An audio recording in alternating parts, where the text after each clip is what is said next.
प्यारे दोस्तों नमस्कार। मैं मोहिनी आपका स्वागत करती हूँ। हिंदी साहित्य का संपूर्ण इतिहास में हमने देखा था आदिकाल को। तो आदिकाल के बारे में संपूर्ण क्लासेस हमारी हो गई है। हमने संपूर्ण आदिकाल को पढ़ लिया है। अब हम अगला टॉपिक स्टार्ट करेंगे, वो है भक्तिकाल।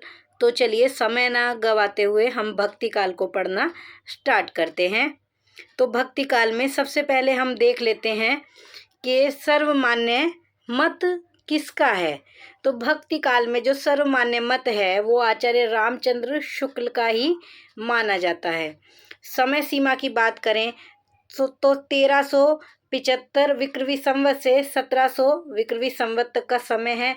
अगर हम इसको समय को ईस्वी में देखेंगे तो वो समय बनेगा 1318 ईस्वी से 1643 ईस्वी। हिंदी साहित्य के विकास के द्वितीय चरण को भक्तिपरक काव्य की प्रधानता के कारण भक्तिकाल के नाम से जाना जाता है।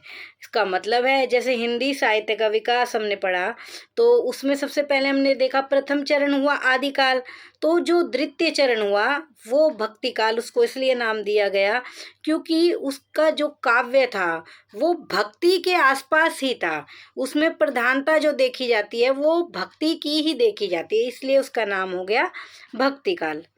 आगे हम देखते हैं।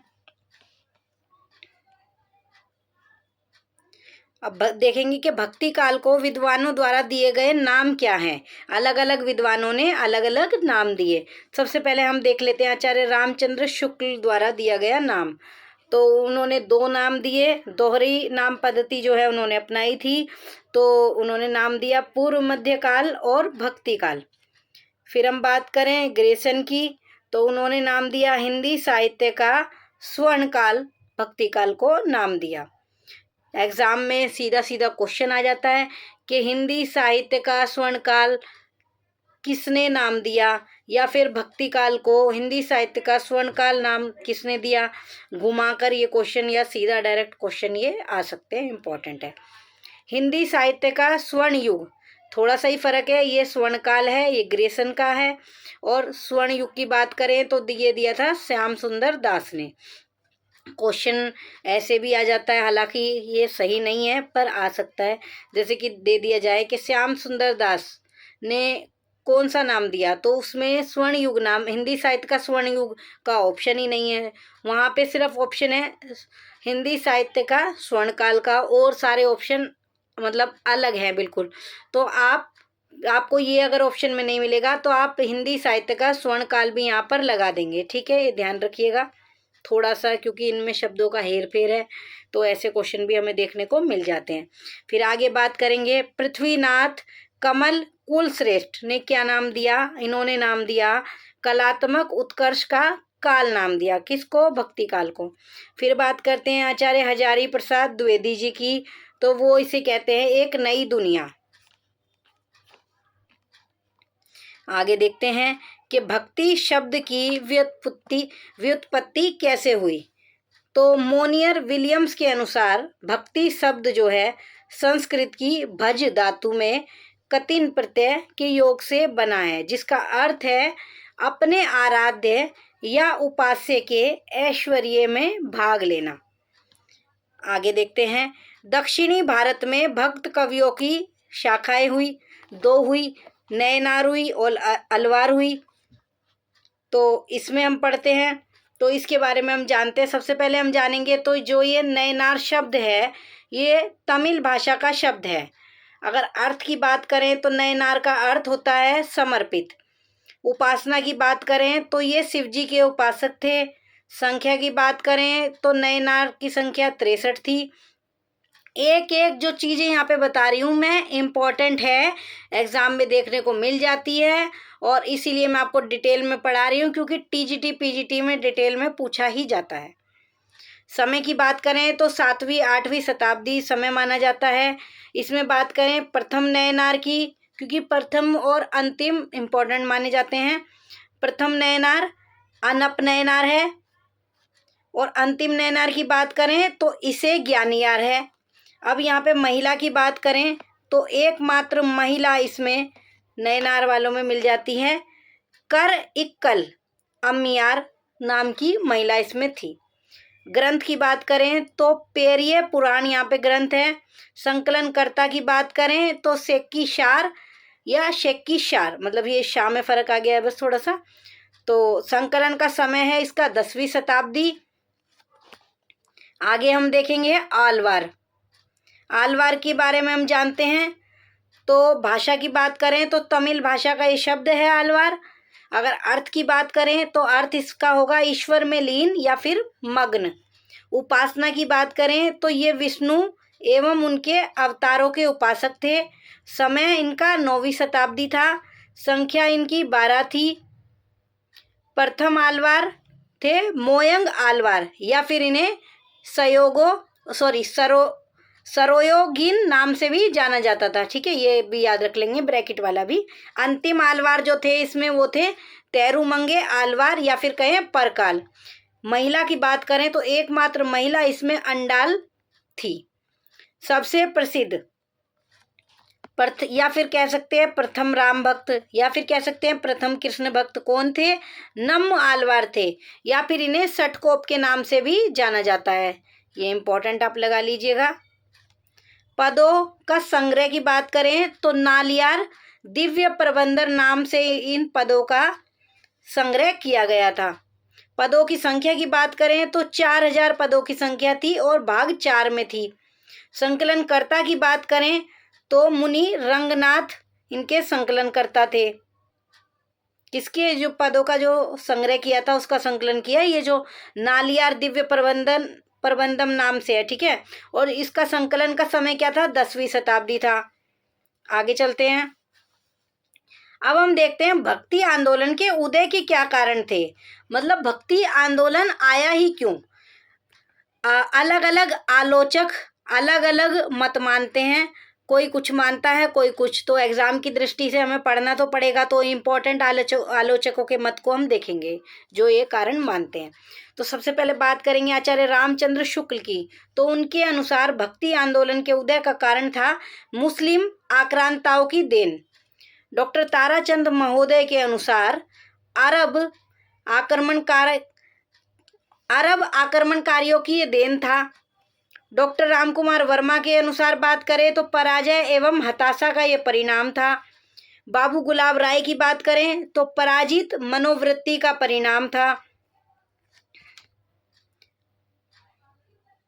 आचार्य हजारी प्रसाद द्विवेदी के अनुसार देखें तो भारत की सांस्कृतिक विकास परंपरा के तहत भक्ति काल का उदय हुआ या फिर कह सकते हैं सांस्कृतिक चेतना का ये परिणाम है।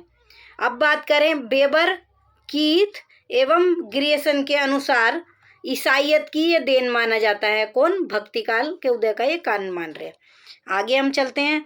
तो भक्ति आंदोलन के उदय के संबंध में आलोचकों के मत जो हैं उनको हम पढ़ेंगे यहाँ पे। ठीक है, ये भी इम्पोर्टेंट रहते हैं। तो आचार्य रामचंद्र शुक्ल के अनुसार हम देख लेते हैं सबसे पहले। तो ये कहते हैं आचार्य रामचंद्र शुक्ल कि अपने पौरुष से हताश जनता के लिए भगवान की शक्ति और करुणा की ओर ध्यान ले जाने के अतिरिक्त दूसरा मार्ग ही क्या था। ये इम्पोर्टेंट है, याद रखिएगा। भक्ति का अगला कथन है, भक्ति का जो सोता दक्षिणी भारत की ओर से धीरे धीरे उत्तरी भारत की ओर पहले से ही चला आ रहा था, उसे राजनीतिक परिवर्तन के कारण शून्य पड़ते हुए जनता के हृदय में फैलने के लिए पूरा स्थान मिला। आगे देखते हैं। आचार्य हजारी प्रसाद द्विवेदी का कथन हम देखेंगे। तो आचार्य हजारी प्रसाद द्विवेदी जी कहते हैं कि भक्ति आंदोलन भारतीय चिंतन धारा का स्वाभाविक विकास है। याद रखिएगा, आचार्य रामचंद्र शुक्ल के बाद उनके मत को अगर कोई तर्क के साथ काट सकता था या उनकी बातों उनके कथन के समक्ष कोई अपनी बात प्रमाण सहित रख सकता था तो वो सिर्फ थे आचार्य हजारी प्रसाद द्विवेदी जी। अगला कथन है इनका, मैं इस्लाम के महत्व को नकार नहीं रहा, किंतु पुनः जोर देकर कहना चाहता हूँ कि यदि इस्लाम नहीं भी आया होता तो भक्ति का स्वरूप लगभग 12 आना वही होता जो आज हमारे सामने है। यह भारत की स्वतः स्फूर्त सांस्कृतिक चेतना का परिणाम है। इम्पोर्टेंट है।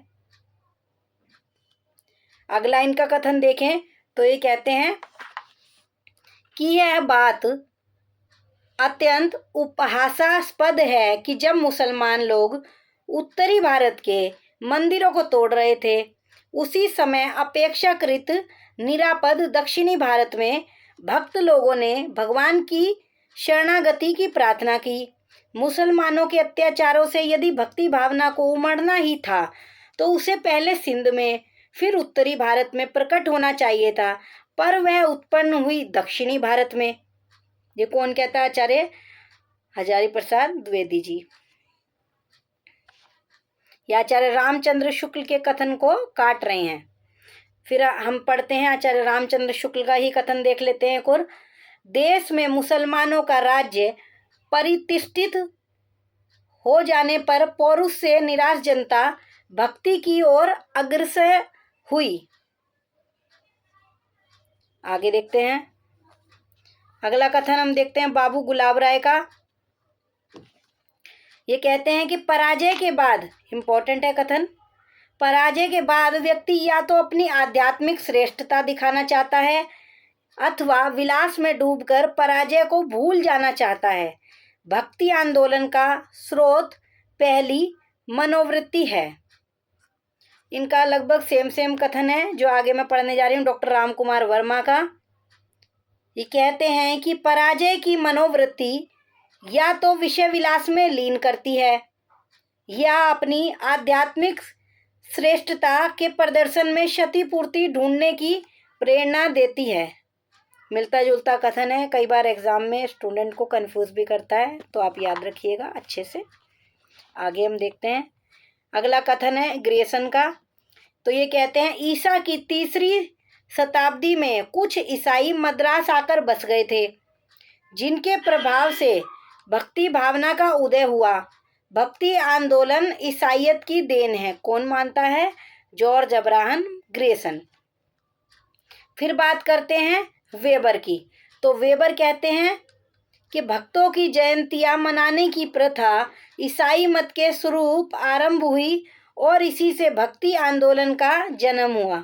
ये भी ईसाइयत को ही इसमें इम्पोर्टेंस देते हैं। आगे देखते हैं। अगला कथन है डॉक्टर राम कुमार वर्मा का। तो ये कहते हैं हिंदुओं में मुसलमानों से लोहा लेने की शक्ति नहीं थी। इस असहाय अवस्था में उनके पास ईश्वर से प्रार्थना करने के अतिरिक्त अन्य कोई साधन नहीं था। थोड़ा इनका जो कथन है वो आचार्य रामचंद्र शुक्ल जी से मिलता हुआ है। वो भी यही कहते हैं कि उनके पास ईश्वर से असहाय जो जनता थी वो क्या करती, उनके पास अन्य कोई मार्ग नहीं था। ये कहते हैं अन्य कोई साधन नहीं था। तो दोनों के ही कथन इम्पोर्टेंट है, याद रखिएगा। ये कुछ आचार्य रामचंद्र शुक्ल की बातों से सहमत यहाँ पर दिखाई देते हैं। आगे पढ़ते हैं, फिर से पढ़ते हैं ग्रेसन का कथन। ये कहते हैं कि बिजली की चमक के समान अचानक समस्त पुराने धार्मिक मतों के अंधकार के ऊपर एक नई बात दिखाई दी। कोई हिंदू यह नहीं जानता कि यह बात कहाँ से आई और कोई भी इसके प्रादुर्भाव के कारण निश्चित नहीं कर सकता।